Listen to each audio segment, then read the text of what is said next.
Каква оценка ќе добие македонскиот здравствен систем, кој министерот Османи го стави на тест со случајот на 47-годишниот Душко Мамучевски, кој вчера почина на клиниката за урологија?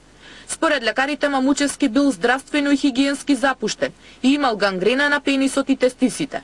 Најверојатно причината за брзата смрт според уролозите била пулмонална емболија, но семејството не сакало да биде направена обдукција. Мамучевски во саботата со часови остана во амбуланско возило пред да добие лекарска помош. Матичниот го упатил директно во Скопје, каде првично го вратиле назад, за подоцна да биде хоспитализиран на урологија.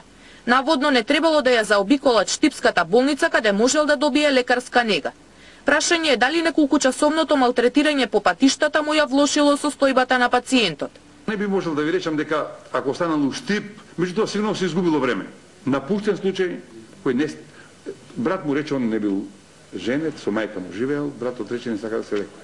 Министерството за здравство формирало специјален тим кој ќе утврдува зошто пациентот не бил упатен во Штипската болница, но и зошто го вратиле од скопските клиники. Министерот Османи најавува санкции ако се утврди дека ваквото шетање на Мамучевски низ системот придонело за влошување на состојбата. Мислам дека ваквиот случај го става на тест функционирањето на целиот здравствен систем.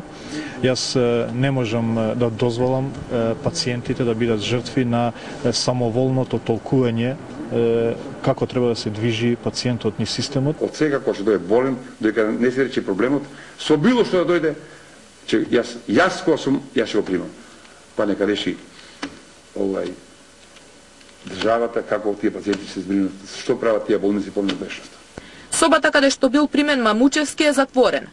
Направена е дезинфекција, а лекарите ќе ја отворат откако ќе ги добијат резултатите од брисевите.